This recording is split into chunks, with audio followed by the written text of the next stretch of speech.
Hi everybody, it's Sid from Cool Moviegram, your source for everything about cool film. If you're new here, hit the subscribe button, check out my videos, like my content, leave your comments and all the usual stuff. And those of you already doing that, thank you very much. Your support means a lot, and welcome back to the channel. During this series of top 50 Kung Fu movies, I've actually been getting quite a lot of my channel's just kind of going up. A lot of people are watching, a lot of people are liking, comments left. Thank you very much, and especially for those who have started to subscribe to my channel, thank you very much. Welcome back to the channel again. And of course, we have now we have actually got to the last video of my top 50 Kung Fu movies, covering movies 5 to 1.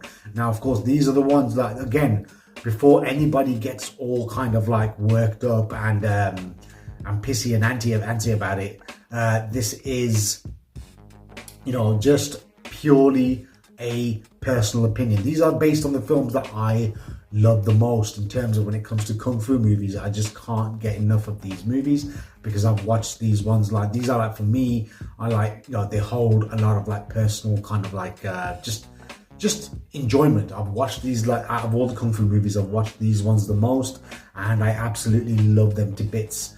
You know, over the years, you're talking to someone who obviously loves Kung Fu cinema. I love all the movies in my list, and of course there were some that I had to leave out as well. And yeah, so before we get to the main part, of course, we are going to be just quickly go through some amazing movies, which I also think as honorable mentions, because they never made it, because I had to kind of take out quite a fair few to be able to actually compile this list of 50 Kung Fu movies, which I think are my all-time favorites. But still, you know, these are 10 movies that I would say are just an honorable mention.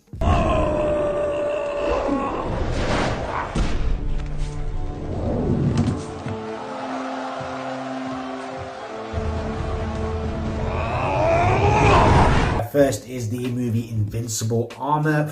Come on, it's an absolute classic Huang Zhongli movie with John Liu and what's his name again? Tino Wong, yeah, who didn't really just kind of disappeared, but I wonder whatever happened to him. But yeah, he was kind of featured in Snake Indian Shadow and Drunken Master as well. But yeah, and he was also in Hitman in the Hand of Buddha, which is also another great movie. But yeah, but definitely a great, you know, a great kind of Kung Fu movie. Huang Zhongli is just absolutely amazing. You know, it'll make you look at eggs in a different way, but definitely still an awesome movie. Invincible Shaolin is the second one. Again, Venom Mob movie, definitely one of the strongest Kung Fu movies. A lot of people would probably put this as their favorite, but you know, for me, when it comes to like the Venom Mob, for me, so the big three will always be Five Deadly Venoms as the OG. You have Crippled Avengers, as well as Kid with the Golden Arm. Those three movies for me are just like, you know, I just love them the more, but I still love Invincible Shaolin. It's just an absolutely amazing movie. Encounters of the Spooky Kind, of course, Sammo Hung's movie. You know, it was probably one of the first ones to mix like, you know, actual, well, in an effective way, to do like horror and like occult, like, you know, supernatural kind of element of horror with Kung Fu. With the fight choreography is done really well. It's really funny, and you know, even the effects for, you know, for the time that it was made are just really effective in terms of like the visuals for the horror, in terms of the horror element, were done with precision. King Boxer, aka Five Fingers of Death. Now, of course, this film is iconic. Okay, the fight choreography might seem a bit kind of like primitive and more like a basher movie, but definitely one of my favorite films in terms of just the fun and enjoyment from it. 10 Tigers of Kwantung, again a great movie with, like, we got people like Ti Lung from Fusheng and others kind of like meeting with like the Venom Mob involved. Great kind of like, especially the finale, one of my favorite fights in a Kung Fu movie without a doubt. It's just absolutely just amazing. Great Kung Fu, the fact that it's like an all-star cast, really good, lots of great kind of like moments in this film, an absolute classic. Fearless, which was Ronnie Yu's 2006 film starring Jet Li about Ho Yun-ja. Again, a really great story, well directed, well acted. The fight choreography by Yuen Woo-ping, absolutely amazing. 5-element ninjas. Wow, this is one of the films I almost, I kept on in my list somewhere, but I just, ended up kind of like taking it out, and then kind of like just it hurt me to kind of take that out. Shaolin versus Wu-Tang. Again, another classic, which was like pretty much independently made by, says that it's Gordon Liu directed it, but there's a lot of people say it's ghost directed by Lau Kar-leung, but he did the fight choreography. Again, it's an absolute classic movie. I'm just hoping someone puts out a great restoration of that film. We really deserve it. And Kung Fu Hustle, definitely Stephen Chow's love letter to 70s martial arts movies. Absolute kind of like it's absolutely funny. The visuals are great, really cool special effects. It's just like the humor's on point, and definitely one of like, in terms of like early 2000s, one of the best Kung Fu movies without a doubt. And Heroes 2. Yeah, a great kind of like movie about Hong Shi-kwan and Fang Sayuk, or Fang Shiyu, as he's known in Mandarin, with Chen Kun-tai and Alexander Fusheng playing the lead roles. Absolute classic, great movies. But again, these were the ones that came close to being in my within the top 50, but I ended up kind of omitting. And but yeah, check these movies out. They're all absolutely amazing. Now, without further ado, let's just crack on with the big 5, the final 5 movies of my list.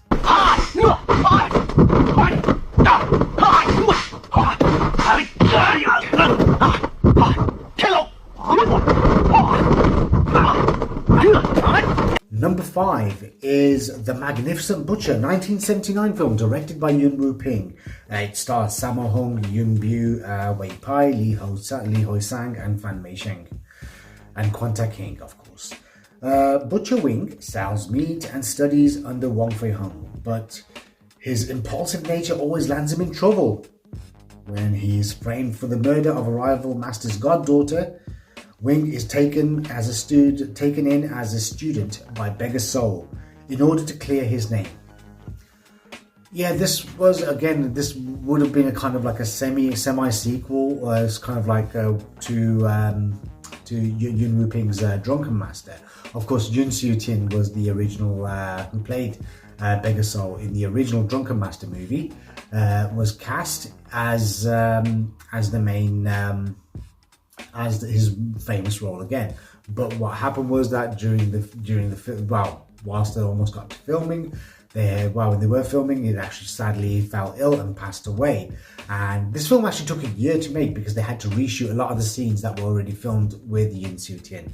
And they replaced him with Fan Mei Sheng, who plays like a much larger version of Beggar Soul, who's funny, and he does the role pretty well, and he handles him well in some of the fight choreography.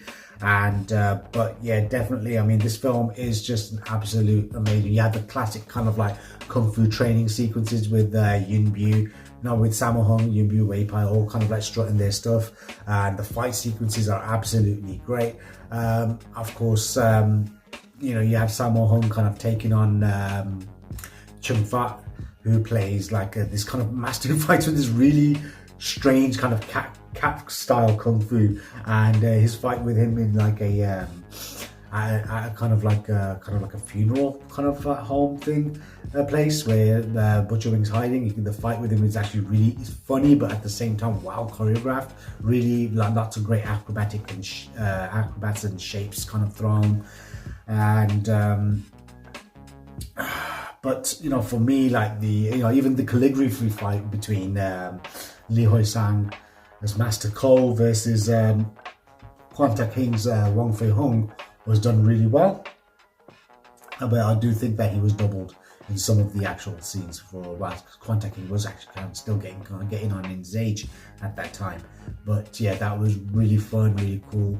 And again, this is a really funny kung fu comedy, and but for me, the the prime fight in this film will happen pretty much halfway through when Master Cole kind of storms Po Chi Lam at night, and the fight that ensues between Yunbu and Lam Ching Ying. Lam Ching Ying is actually fighting with a fan, and also the kind of like hidden daggers in his in his elbow, from his elbows to shoot out. That fight is just like, absolutely just amazing. The fact that you got these long takes, I mean, the fact that you got these guys just doing this absolute just amazing choreography in long kind of sweeping takes. The camera just pretty much stays fixated on them, just for them to just capturing their movements, and it just starts off kind of like you get to see them display their skills, but then it just gets absolutely just full on furious towards as it comes to an end. And definitely for me, one of my all-time favorite fight scenes. I mean, I just love the fight, especially like Yunbu's leg control in this was just absolutely amazing. His timing, definitely he shined in this moment. And and also, I mean, the ending where it's like Sammo Hung's show when he has his final showdown with Master Cole, played by the amazing Lee Hoi Sang. It's just, really, it's funny. It harks back to Drunken Master, where Jackie Chan's character Wong Fei Hung was kind of relying on Beggar Soul to kind of help him, give him tips to fight against a very superior opponent, and it was done really well. And even Fung Hak On's slimy villainous character is actually done really well. And even though this film didn't do that great at the box office, but definitely it's a classic. I mean, for me, it's one of my all-time favorite kung fu movies, and I just absolutely just love it so much. I've watched it so many times, video, DVD, and even Blu-ray, and it's just such an amazing film. Really kind of it's a must-watch for all kung fu fans. And definitely, it's great. I mean, the fact that both Yuen Woo-ping and Sammo Hung had actually worked together on choreographing these fights. I mean, they've done an absolutely amazing job. Even Wei Pai playing one of Wong Fei Hung's students, who's actually gets a really good moment to shine in a fight scene against, I think it's one of the Yun brothers, who is actually playing one of the Five Dragon students, who's fights with a monkey pole. That was actually a really cool fight too. And this film is just filled to the brim. Great fights, great humor, great training sequences, and it just embodies just great kung fu movies, especially when it comes. Made a refreshing change to the Hong Kong films that were being made at that time.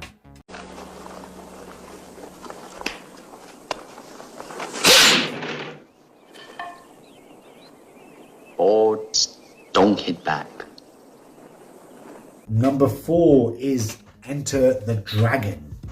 Probably the only American movie on my list. 1973 film directed by Robert Klaus, which stars Bruce Lee, John Saxon, Jim Kelly, Shi Kin, and Bob Wall. Martial arts master Lee is asked by a government agency to act as an agent and attend a martial arts tournament held by a Mr. Han. Han is actually using the tournament to recruit fighters for his drugs and prostitution ring. Lee has his own reasons to take on Han. I mean, Enter the Dragon. I mean, I did do a video about my important movies, and Enter the Dragon was the one that I actually did at the start of my channel. It is why. I mean, it was actually a co-production between Warner Brothers and Golden Harvest. And it was for me, this was the first ever kung fu movie I ever saw at the age of 6. And for me, it's just always going to have that hype. And now, maybe there are many films on my list that have better martial arts, better choreography, better direction in their film. But for me, just Enter the Dragon just has that kind of nostalgia. It has that kind of it's just that important. I've watched this movie so many times. I actually know all the lines. I know it word for word. and it's just so quotable. And even like, for example, the fact that you have like a great first fight scene where you see a young Sammo Hung and Bruce Lee kind of go at it, and it's just kind of sets the stage for like something amazing that's going to happen. And you know, me being a 6-year-old, even now I watch it.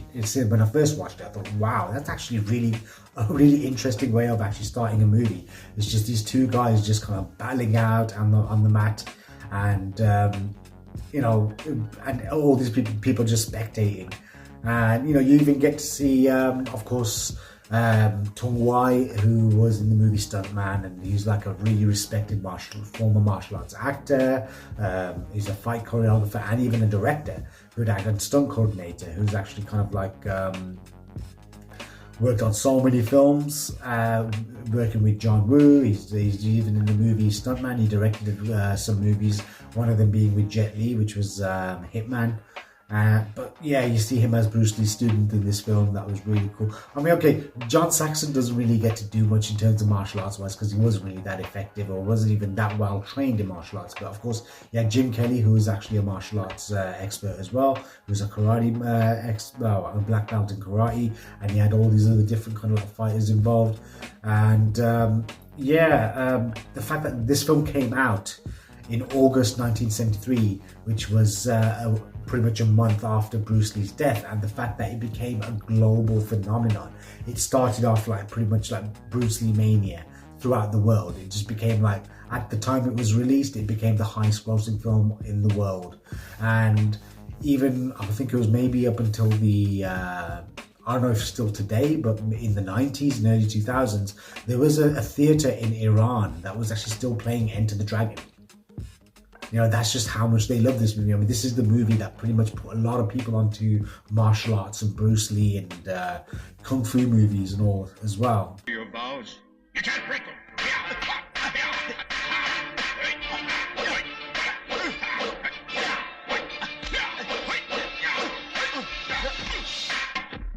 Number 3 is The 8 Diagram Pole Fighter, a 1984 movie directed by Lo Ka-leung, starring Gordon Liu, Fu Xing, Philip Ko, Wang Yun-wei. Now, after his father and brothers are ambushed in a setup by Kun Mei, a treacherous Song general, 5th Yang is on the run while 6th Yang returns home insane from all the horrors on the battlefield. 5th Yang seeks refuge and decides to give up on worldly matters and becomes a Shaolin monk.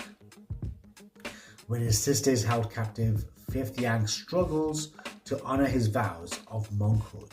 I covered the review of this film on my channel already, which is for the 88 Films DVD Blu-ray release that came out some years ago. And again, this is like my favorite of the Shaw Brothers movies.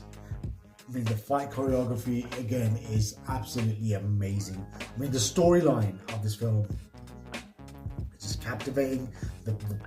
The key performers, I mean, Gordon Liu, Philip Ko, Wang Yun-wei. Lily Lee was really good as as Lady Yang, who's the mother in like old lady kind of like makeup. And even Kara Hui gets to kind of like do really well as 8th Yang. And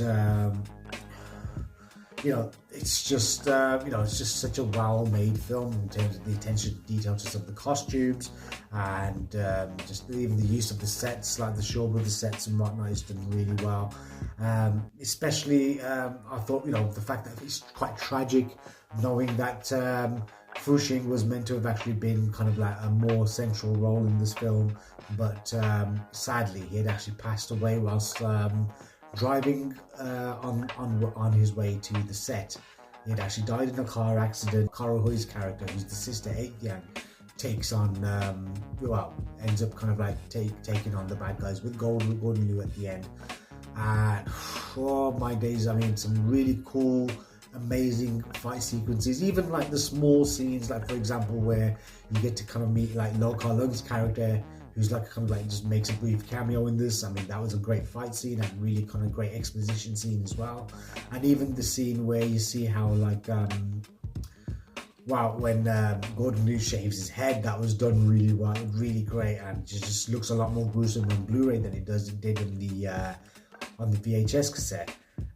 You know, the storyline is done really well. I mean, the fact that everyone's performance was really good, and it just captures the whole kind of like essence of like when a family kind of crumbles and falls apart, and you know how to kind of like persevere against like just factors in life that kind of create more problems for you. But yeah, I mean, even with like the meanings and the story and the morals, the martial arts on display is absolutely incredible. Definitely when it comes to like direction, for Lo Kar Leung, this is his finest hour in my opinion. I mean, 36th Chamber of Shaolin was a masterpiece, and this is also another one of his masterpieces, without a doubt an absolute banger of a martial arts film. You know, it's just that the especially like when it comes to like, for me, the end fight was really great, especially when they're going to the inn and the Shaolin monks kind of turn up to take on even the training sequence in the Lohan Hall, where they actually kind of like practicing on these wooden wolves, which was actually quite creative, and you know, how they kind of utilize their skills of defanging at the end against the bad guys was done pretty well. Some really kind of out there sequences involved, and you know, the fights are full-blooded, and even for me, you know, my favorite fight in this movie, which I've probably rewatched so many times, was the duel between Philip Koh's character, who's playing like the abbot of the Shaolin Temple, as one of the abbots, and Gordon Liu, when he says that he needs to go save his sister, but then he has to kind of like duel against Philip Koh's character. It was done absolutely amazing. The timing, just the way they utilized the props and the sets and the environment around it, it was done so well, and just an absolute banger of a film. And fun fact, this is actually one of like RZA's favorite kung fu movies from the Wu-Tang Clan.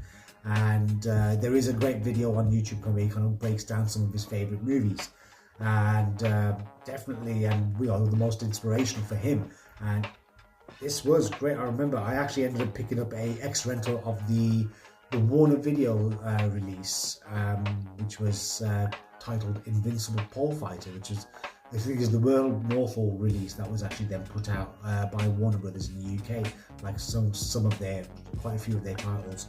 And I managed to kind of like snag the X rental, and it's one of those I just absolutely loved watching it.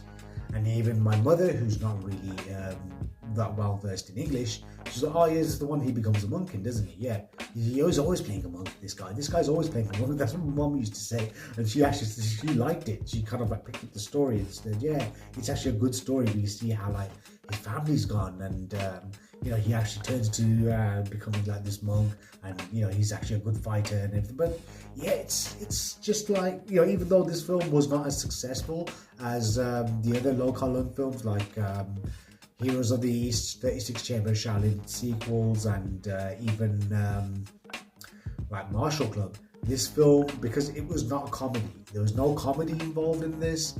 There was it was a serious, dark, kind of violent movie, and it's just like, it's bloody as hell, and it was just pretty much a serious martial arts kind of like drama, but just filled with absolutely incredible kung fu action, and without a doubt one of like the greatest kung fu movies ever filmed.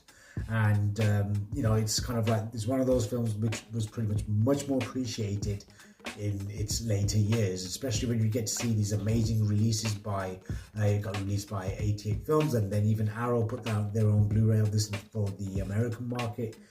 It's an absolute classic of a film.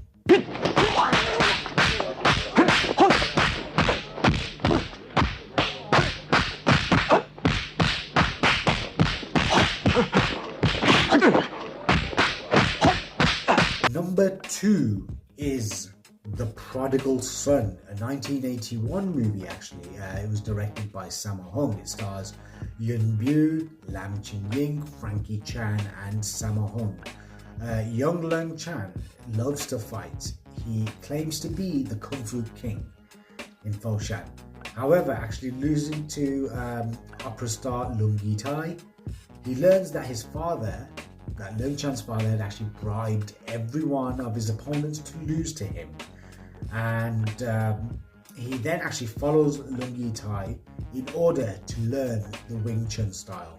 Yeah, this is kind of like a prequel to Sammo Hung's 1978 classic Warriors 2, which of course this is like a Wing Chun style movie, but this is pretty much the character Lung Chan, who is actually this time around played by Yun Bu, who's a much younger character than the one in Warriors 2 played by Lung Kai-yan, and it just kind of shows his kind of beginnings, because of course, you know, being that these are actually real characters, and you even get to see Sammo Hung kind of play like Lung Yi-tai's kung fu brother Wong Wah-po, and how kind of like he has these really kind of like comedic kind of interactions in the film throughout like his interactions with Lam Ching-ying as well as Yun Bu, but then also eventually then becoming like a teacher who teaches him more advanced techniques in in Wing Chun. And I mean, this film is just an absolute like just precision made. I mean, when it comes to kung fu movies that Sammo Hung has directed, definitely, I mean, The Prodigal Son is his creme de la creme. It's an absolute, just a belter of a movie. It's funny where it needs to be funny. I mean, even Chan Lung playing like pretty much like the his kind of servant, and he looks exactly the same. Like it's almost like he's playing the same character that he was in the Jet Li movie Fong Sayuk, which was like over a decade later. He's kind of looking the same as well, and yeah, and it's just like, again, I mean, the training sequences are just done with great finesse, and the fight scene is just furious. They're very fast and very impactful, quite bloody and violent as well. And you know, it's just, you know, it's filled with great kind of like you know, just great cinematography. And even though at the end, I mean, Frankie Chan was actually a really kind of like, was not really that well versed in martial arts, and in order to actually kind of like make the martial arts look effective, it was edited in such a way at the end that he was actually doubled by Yun Bu in some of his fights to kind of like make it actually look good. Even when it was Frankie Chan versus Yun Bu was also kind of like well, showing off his own skills. He was the one who was actually kind of like doubling for him, just done at an angle where you can't even see it. But then you know, it's you know, he was actually an interesting kind of like character. But he wasn't exactly like a bad guy, but the fact that he was just like an opponent. But then, I mean, this movie does not even have an actual traditional conventional bad guy that you would normally see in most kung fu movies. There's no arch villain who's absolutely bad. I mean, there's like a kind of a grey area when it comes to these to like even the antagonists of the film. But definitely, I mean, this is, again, if you have got the Eureka release, trust me, you will love the transfer. It just looks absolutely amazing. The colors are looking great, and the sharpness, like the you know, watching this film in HD just looks absolutely brilliant. And again, I mean, one of the ones that I've had on video, which was the Made in Hong Kong release, of course, in the UK. I think it was actually released in the West, and the English version was actually called Pull No Punches when it was released in the US, when Golden Harvest kind of really decided to kind of put out an export version. But even in the UK, the first time I saw this film was actually on BBC Two. I think when they did like a Kung Fu night, they played Enter the Dragon, this one, and I think also Touch of Zen was playing as well. And this just kind of put me onto more, because I knew who Jackie Chan, Sammo Hung and Yun Bu were. The fact that kind of like thought, I need to see more of like Sammo Hung, and even if I can get hold of more Yun Bu movies. That's kind of like one of the movies that was kind of part of the rabbit hole, and it's become like a classic ever since. It's one of my all-time favorites. I just absolutely love this movie.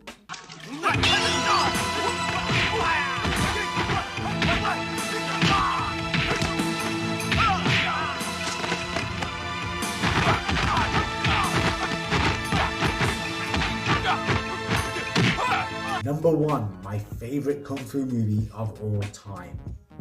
Finally, we're getting there.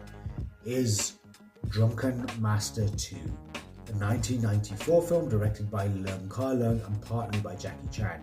It stars Jackie Chan, T. Lung, Anita Mui, and Leung Kar-leung, as well as Chin Kar-luk, Ken Lo, and many others. Now, Wong Fei-hung is unwittingly caught in a battle between foreign smugglers who want to steal ancient Chinese artifacts and the loyalists who are determined to save their country's treasures. But the promise that he made to his father, Wong Ki-ying, of not drinking again after a rather kind of like just a really bad mistake about his after a fight, after getting too drunk in public. He's kind of struggling on how to kind of like get involved in this thing again. Wow. I mean, for me, I'm a huge Jackie Chan fan. I know a lot of people will probably, be saying, oh, how can you have that as number one? But I just absolutely, for me, this is like, for me, my all-time favorite Kung Fu movie. I've watched it so many times. Now, I'm not talking about the Weinstein's Dimensions Pictures release, which was The Legend of Drunken Master, which was chopped up. The ending was kind of shortened, and it was just, rescored, and the sound effects were taken out. I'm talking about the original Drunken Master 2, which was the 1994 version in Cantonese with the original music score and the sound effects. It's just an absolutely top tier classic Kung Fu movie. It was shot, well made. Each of the fight scenes have amazing sequences, have amazing moments. Even from the first fight where you see Jackie Chan and Leung Kar-leung finally having like a duel, kind of almost turn, in like a little demonstration of their martial arts. Jackie Chan's fight at the market. You have the tea house fight, absolutely amazing, where Jackie Chan and Leung Kar-leung go join forces, and the extended ending, which was actually reportedly directed by Jackie Chan, because Leung Kar-leung had actually left the movie at that time, according to many people, including those like Mark Horton, who was actually playing like a foreign kind of officer who was actually working in cahoots with the bad guys. He said that he was supposed to have actually had a fight with Jackie Chan, but it just didn't happen because he was with Leung Kar-leung's unit, and his unit had left, and the JC stunt team had kind of like pretty much taken over. But that end fight scene is absolutely amazing. As soon as he kind of like fights all of like those men in the steel factory, it's just like, just the timing, the music, and like the mood and everything, and him kind of like actually being burnt in real life, like being on fire. And then of course he fights Park Sung-ho, or Park Sung-ho, the one that actually played the character Liu Kang in the Mortal Kombat game, like the first two. He was actually meant to have been the original bad guy, but he had actually got injured whilst filming his fight. So the main bad guy ended up being Ken Lo, who was Jackie Chan's bodyguard at the time, and also a member of the JC stunt team at the time. And his kicking ability is just absolutely insane. His leg control, the fact that his style of using one leg, just almost like using it like a jabbing hand, it was just absolutely incredible. His control of that was great. And even when Jackie Chan kind of like ends up kind of like resorting to other means to be able to use the drunken boxing style, it's just absolutely insane. It's just like, even when Jackie Chan's kicked onto like a burning hot coal, and he's kind of like just kind of crawling backwards just to get off that kind of like bed of like burning coal. It's too iconic. I mean, even when you see some of like the actual outtakes, I mean, it must have taken a lot of toll on Jackie Chan's body and everybody else involved, because it looked like everybody was getting hurt. I mean, T. Lung was actually did really well as Wong Ki-ying. I mean, we didn't get to see him display that much kung fu. Neither does Anita Mui, who plays Jackie Chan's stepmom, but she, again, an amazing, versatile actress, R.I.P., who was absolutely like, she was just enigmatic to watch. In any film she does, she just has that ability, that presence. and she just had that charisma, and her comic timing was absolutely really kind of like very effective, and it kind of brought a lot of light humor into the film. And you know what, it's just one of those I could watch on repeat. I remember when I first got the Blu-ray of the original language version for this film, I watched it on repeat for at least a good few days, because I mean, I think I had like the a VHS of like, someone had actually ripped it off like the laser disc or something, and I loved it. It wasn't that great of a copy, but when I did watch this Blu-ray version of the movie, because I did have the I think it's Warner Brothers release, which was like a shortened version, but it was the export dub. I had that at one point, and I did watch that. But then when I got to watch this movie in its entirety, with fully remastered in HD, like from like a 2K or 4K restoration, it just looked incredible. And the fight scenes, again, it's just made me realize how much I actually love this film and why it was my favorite. I mean, I am a big fan of Jackie Chan, as well as Kung Fu movies. I mean, Jackie Chan is always going to be one of my favorite movie stars. Kung Fu movies are not Kung Fu movies. You know what I mean? The movies as a whole, he's one of my favorite movie stars. And, you know, when it comes to like him as like a martial arts performer, he did his absolute best in this film. He just went all out in terms of like the intricate choreography, especially that one moment where he's kind of like holding two bars and two guys attacking, and he does this kind of flip with his legs, and it's just, you know, kind of swivels around the those metal pipes, and he just starts smacking them around, like just everything swiveling. It's just, again, it just shows why he's just such a master, such an amazing craftsman. And definitely, I mean, this was, for me, I would say this was the last top tier film that Jackie Chan did. I mean, he went on to make some great movies. Rumble in the Bronx, Thunderbolt wasn't too bad, it was okay. First Strike, it was okay. Mr. Nice Guy, fun movie. Who Am I? You know, that end fight was pretty good as well. But for me, this was like, but when you compare it to like films like, for example, from like Snake and Crane Arts or Snake and Eagle Shadow Days, 1978, all the way up until 1994, that was Jackie Chan's like top tier elite era. In those times, apart from a few does like The Protector and whatnot, but well, maybe The Protector was probably the lowest point there, but the majority of the films that he did, he was consistent, and he was just making amazing top tier films, whether it would be like his modern day action, which he kind of like veered into after Project A, but then it just kind of like, you know, he was at the top of his game in that time. That period was his, you know what I mean? It was like, you know, that was his. When it comes to like martial arts action movies, Jackie Chan was the one who kind of like was at the top. Everybody wanted to be at that position. But of course, you know, him kind of like cashing in on the Wong Fei Hung kind of thing, bringing back Drunken Master after so long, it just kind of, you know, it was either going to work or it's going to fail absolutely abysmally. But yeah, I mean, definitely, I mean, it was just sad to see that Lo Kar-leung did not actually get on with Jackie after this movie. They kind of like clashed. But, you know, unfortunately, it would have been nice to have actually been able to get them to see, like, do more movies together. He went off to make that movie, Drunken Master 3, which was with Gordon Liu and Andy Lau. I mean, both great, amazing. You know, I'm a fan of both of them. But unfortunately, it just didn't really, it just wasn't there. But yeah, I mean, but Drunken Master 2, definitely an absolute, for me, my all-time favorite Kung Fu movie, because it's just one of those that I just enjoy the most. I mean, it's just like, just the fights are great, and it's one of those movies which, whenever I've actually shown this to anyone who is kind of like, you know, questioned Jackie Chan, when they watched the original language version, they've all said, you know what, this was an absolutely great film. They all loved it, and you know, it's fast-paced, it's enjoyable, pure entertainment, pure great martial arts action all the way through. My favorite Kung Fu movie. But after a long, grueling 10 videos, this final one, finally it's over.